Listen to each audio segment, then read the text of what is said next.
What's up, y'all? Don't worry, there's nothing wrong with your phone. I'm sitting in the dark. I work at night and I work in a dark environment. So right now there's no lights. I don't feel like I was trying to do it with flashlights and my spotlight, and it's just not working. So anyway, um, I'm posting this video because of a conversation I was having with I guess two conversations. One I was having with my sister, and the other one I was having with my son, and I figured that some of you guys might benefit from this. Um, the black leader Marcus Garvey said that you cannot consume your way to prosperity and power, and he was talking to black people about about power and wealth in America. Now, keep in mind he was speaking to a Jim Crow era population of black people. Uh, for those who don't study black history, which is actually American history, black people in the 1940s, 1950s were, um, it was legal to bar them from the workplace. They could get a college degree and get out there and find out there are no jobs for them because employers could say at that time, we don't hire black people. So most black people, for example, my Uncle Clayton, who's now deceased, had a college degree and he was a butler. Mind you, he was a butler at the White House, but he was still a butler. So, and I can go through my family and go through, the black folks that I grew up around. Many of them had degrees. My Uncle Maceo is another one. But they did not work in their field. Now, at that time, just going to college was a big deal. Today, it's a big deal, but black students, black children are told the same thing. Get a degree, get a good job, but they're coming out, and many of us are not finding those jobs. Yes, there are a small number of people who come out and they end up getting high-paying jobs, but the majority of us don't. And almost all of us borrow money. I had a scholarship, so I was pretty lucky, but my siblings borrowed, and uh, most of my friends borrowed. Now, keep in mind that only 52% of college students will graduate. That means 48% of the people that are in school are going to end up 10, 15, 20 years from now sitting at home or sitting on some job that did not require a degree. And most of them, about half of them, will not have a degree. Most of them will not have a degree, but guess what? They all have the debt. Now, I'm going to refer to people as poor people. I'm breaking it down to poor people and millionaires, so poor people and the wealthy. I'm including middle class with poor people. Why am I doing that? Because the middle class actually have what it takes to become millionaires. Those who do are no longer middle class, but the majority do not. And they do what poor people do. Now, this is common sense. If you eat what fat people eat, you're going to be fat. If you eat what fit people eat, you're going to be fit. Make sense? Of course. If you make $60,000 a year, $70,000 a year, to some people, that's a lot of money. To some people, that's not very much. But what you do with that $60,000 or $70,000 a year depends on if you're following advice of the rich or you follow the advice of the poor. So if you make $60,000 a year and you spend $60,000 a year, you live life, even though you're middle class, you live life like a poor person. 70% of Americans, 70% live paycheck to paycheck. Many of us live under the illusion that we are not poor. We live in nice houses, we have nice clothes, we drive nice cars, we have titles, business cards, we have a little bit of power on the job, a little bit of influence. But if all debts were to all of a sudden you wake up tomorrow and all debts come due, you will be just as poor as the homeless guy on the street. If your student loans, if your mortgage, if your car payments, if your credit cards, if all your creditors were to take their money tomorrow, you would have nothing. And that is the majority of Americans. And like I said, the same $60,000, depending on what you do with it, will make the difference between you living life as a poor person and you living life as a well-off or wealthy person. How is this? Let me explain. The average income in America, I believe, is like $40,000, right? Maybe a little bit less, 35,000, something like that. It doesn't make sense for anyone in America to, especially if you're 30 or 40 years old. If you're over 30, over 40, you should be making at least $40,000 a year, or close to 50 or 60, right? Now, to some of you guys who are making 100,000, that doesn't sound like shit, okay? But that's, if you're skilled and you're educated, 100,000 is pretty normal, pretty average. But if you're not skilled and you're not educated, meaning your education's been complete, $50,000 to $60,000 sounds like a decent income. Now, if you're only making $35,000 and you get a part-time job, and we'll do this for 5 years. You get yourself a part-time job working 20, 25 hours a week, and you make an average of maybe $13, $14 a year. I mean, $13, $14 an hour, which is nothing. You can make that at Walmart, okay? That will give you an additional $1,300 to $1,400 a month of income. If you make $35,000, $40,000, that will put you in the 60 to 70% income range. I'm sorry, 60 to 70,000 income range with that part-time job. If you were to take that entire amount, $1,400 a month, stick it in the bank, and don't touch it, in 5 years, you will have $100,000. You'll have about $120,000. I'm sorry, about $100,000.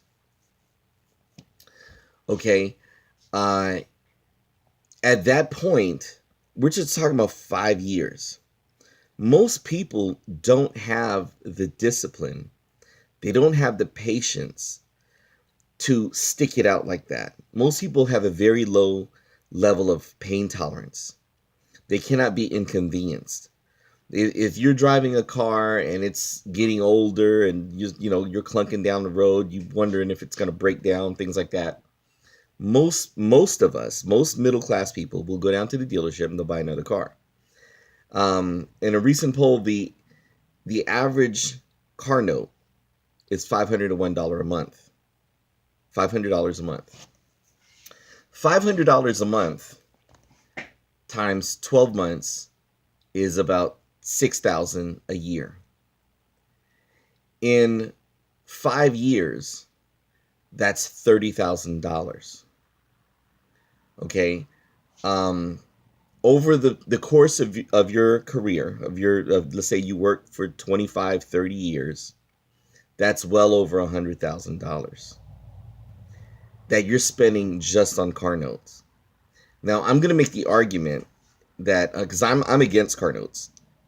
Not that I think it's bad to finance cars. Well, I do think it's bad to finance cars. I haven't financed a car in almost 10 years. And yeah, does that mean I'm driving older cars? Yes, it does.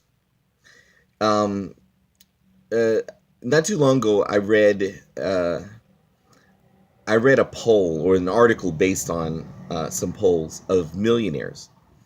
90% of millionaires did not inherit their money. 90% of millionaires started out either poor or middle class, and they leveraged their incomes to become millionaires. What does that mean? Most millionaires don't make $1 million of income. Most millionaires are millionaires because they have amassed a net worth of $1 million. If you bought a house and you got it on a 30-year mortgage and you're 5 years in, 10 years in, 15 years in, you don't get to factor that house as part of your net worth because you still owe. Stop making payments next month. That not only do you not own the value of the house, but the money that you've invested already by paying your mortgage, you're going to lose that. So you could be 100,000 in, 200,000 in, and you will lose it if you stop making payments. Most millionaires, 90% of millionaires, have built themselves from the ground up. They do not have $1 million of income. They just own $1 million. Most of us who are making, over 50,000 a year will make $1 million in our lifetimes. How much you end up with depends on how little you've spent over your lifetime.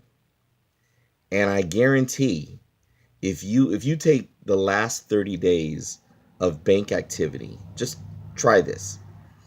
Go home or go on your phones, look up your checking accounts, and I want you to go through your activity, count everything that is not an absolute necessity. Rent, car note, insurance, student loans, child support. Deduct all that stuff. Gas, groceries. Add up everything else that you've spent. Most of us, have squandered a good portion of our income. Okay, most of us have spent a good portion of our income. The advice I tell my son, I tell both my kids, I don't talk to my 12-year-old about this, but I should. But my two teenagers, I definitely talk to them about this. You should have more money this month than you had last month. You should have more money this year than you had last year. When I say money, I'm not talking about what's in your pocket. I'm talking about what's in the bank. Majority of people go through life with the same checking account balance, savings account balance throughout life. When they were 25, they might have had $500 in the bank. Catch them at 35, catch them at 45, they still have $500 in the bank. That's most people. The problem isn't income. There are many people, my mother is one of them, was a janitor her whole life. My mom did not have a high school diploma. Even to this day, she does not speak very good English. But my mother walked away after 16, 17 years living here in America with more money than most people with degrees and good jobs. Why is that? Because my mother had a safe that was bolted to our floor that she constantly sunk money into that safe. And she did it from the time I was 12, 13 years old until I was 29 years old. If you have that kind of discipline, that like the kind of resolve my mom had, to drive used cars, to bring your lunches to work and eat them there, to catch the bus instead of driving sometimes, you can do the same thing.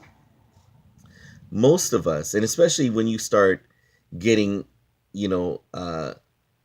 pay raises at work and you get a title, you become a manager, you get into leadership, you get promotions, you start to feel like you have to spend, you have to have the nicer car, you have to have the bigger house, you have to have the nicer clothes and the great vacations and things like that. There's nothing wrong with those things, okay? However, The question is, when do you get to enjoy them? Most of us treat our money the way children treat their money. Give a kid $5 for cutting the grass or for his birthday, sticking in a business card. That little kid wants to run back out and spend that $5. If you handled your money the way adults do, adults think about the future. Adults are deliberate. They plan, they execute, right?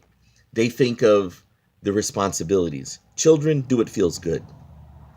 Adults who spend money like children tend to never have money. They get depressed, they go online, they go on, or they go to the mall, they buy. They see something that excites them, they whip out the credit card, they buy.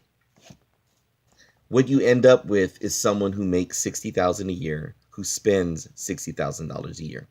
Now let me throw this out at you. I made another video earlier about this. You make $60,000 a year, but you live off of $40,000 a year. You hear me? Make 60, live off 40. What about that other 20%? That other 20,000? That other 20,000, you stick that in the bank. And remember what I said earlier about that part-time job. You get a part-time job, 25 hours a week. You save $20,000 a year. In 5 years, that's $100,000. How many people watching this video have $100,000 in the bank that you can go withdraw right now? Right? And this is what I'm talking about, a person with a $60,000 income. 5 years, $100,000. If you could do this for 20 years, by the time, if you start this at age 20, by the time you're 40, you have 400 grand in the bank. Okay. Now, there are people who buy real estate and they buy a house for 400,000. That is one way of investing money to make sure you have it at the end. But the scenario that I'm giving you is that you find a place to live. Now, whether you buy it up or rent it, that's up to you. But this money that you're putting aside is outside of things that you use day to day. That's just money that you're holding on for the future. If you treat your money the way an adult does it, you will have a future. And like I said, with a $60,000 income in 20 years, you've got $400,000 or $500,000 in the bank. At that point, you don't have to live. And you're not really old, right? Because remember, we said we start when we're 20. By the time you're 40, you're pretty much still young, but you've got 400 grand in the bank, 500 grand in the bank. And this is what I'm talking about when I say you copy off of what you who do you take your advice from? If you take your cues from poor people, you spend as soon as you get money. You spend it as soon as you get it. You're broke by payday. You get your tax refund checks. Average tax refunds like $2,500, $300, $3,000 a year. If you bank it instead of spending it, in the future, you will be able to live like someone who is prosperous. If you blow it every time you get it, you're going to be part of the 70% who are living paycheck to paycheck. You know, we live in one of the wealthiest countries on the planet. Okay, there is no reason for someone to live around all this prosperity and struggle. And you point to me any immigrant that comes here, poor, uneducated, no connections, they don't know people, they don't have relatives that give them a $20,000 loan to start off life with. Give any immigrant 5 years, 10 years. They will be living better than most Americans. And I mean this when I say this, that we are foolish because I believe that we've had it too easy, and we buy into the matrix, which is designed to keep us in debt. You know, a person who's in debt is enslaved to the debtor. Okay, the person who's in debt is basically a slave to the person we owe money to. If you owe Sally Mae, she's gonna get her money. She's worse than child support. She's worse than well, matter of fact, she's pretty much the same as the IRS. Okay, she's snatching passports. She'll make sure that you can't put money in the bank because every time you put money in the bank, she's going to get it. The only way to get out of the clutches of Sally Mae is to give her her damn money or die. And most of us struggle to pay her. We're the hoe, she's a pimp, and she's going to get her fucking money. Live your life in a way that there is no Sally Mae in your life. Live your life in a way that your children don't have no fucking Sally Mae. There's no reason in the world for you to be driving around in a $20,000 to $35,000 car, making payments. Because if you borrow $20,000 for a car, you're not paying back $20,000. You know that. If you are borrowing $20,000, you're paying back $30,000, depending on your level of credit. How foolish is that? That over a 20-year period, you're paying car notes, $300 a month, $400 a month, $500 a month, $600 a month for 20 years. And in car notes alone, you've racked up over $100,000 that you've spent to Lexus financing, to Toyota financing, to Chevy financing. You've given them all your booty. And then when your child makes it to 18, you hand your child a packet and say, here, fill this out to borrow money for school. How selfish of us is that? But most of us do it. Credit cards, vacations. Most of us spend at least double our tax refunds every Christmas. And we give it away. We give it away. Black Friday, you're going to spend $1,000. If you have a good job, you probably spend more than that. Christmas, $4,000 or $5,000. And you give it away. Then come April, May, you get that little check from the government, $5,000, $6,000. You got 2 or 3 kids. You blow that too. Over a period of 18 years, think of how many tens of thousands of dollars that you've spent at the mall, at the car dealership, that could have gone into an account so that you can say to your child, you don't have to borrow the money to go to school if they want to go to school. And that's another video I'll have to do later. Sending your children to school if we don't know what they want to do in life. If my kid says, Dad, I'm not sure what I want to do in life, I'm going to tell them, you know what, work, save some money, figure it out. Take a little vacation, enjoy yourself, but I want you to think about what you want to do with your life. Last thing we want to do is push our kids out the door and tell them to borrow $20,000 or $10,000 and go to school taking classes that they have no idea what they're going to do with these classes. Okay, so don't do that to your children. But anyway, that's another video. Anyway, we're coming up on 25 minutes, so I'm going to go ahead and close this now. I'll probably organize my thoughts and come back later. But these are just some things that I had on my heart after talking to my kid, talking to my sister. But just remember that. Who do you take your cues from? You take your cues from poor people? You take your cues from the wealthy. Do the wealthy finance cars? Hell no, they don't. The wealthy buy their cars. And matter of fact, self-banking. I'm probably making another video on self-banking. But if you don't have the patience to save up the money and buy the car that you want, or You know, if you don't have the humility to drive a somewhat used car, slightly used car, um, you're never going to have anything. Do you understand what I'm saying? You cannot spend or consume your way to power. You cannot spend or consume your way to prosperity. The most valuable tool that you have in wealth building is your income. What you do with that income determines whether or not you prosper in life or whether or not you struggle.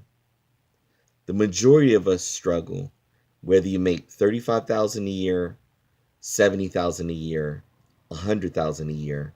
Most of us struggle. We have the illusion, because of credit, because of financing, we have the illusion that we're living better than we really are. We have the illusion that we are more prosperous than we really are. But if you wake up tomorrow and the day of judgment is here for creditors, and everyone you owe money to decides to collect tomorrow, most of us will be homeless. And you'll find that your net worth will no longer be any different than the guy sleeping in his car on the street. Okay, so just think about those things, and I'll probably make a part 2 to this video. Hopefully the sun will be up and you guys can see my handsome face. All right, have a good day. I'll talk to you later. Bye-bye.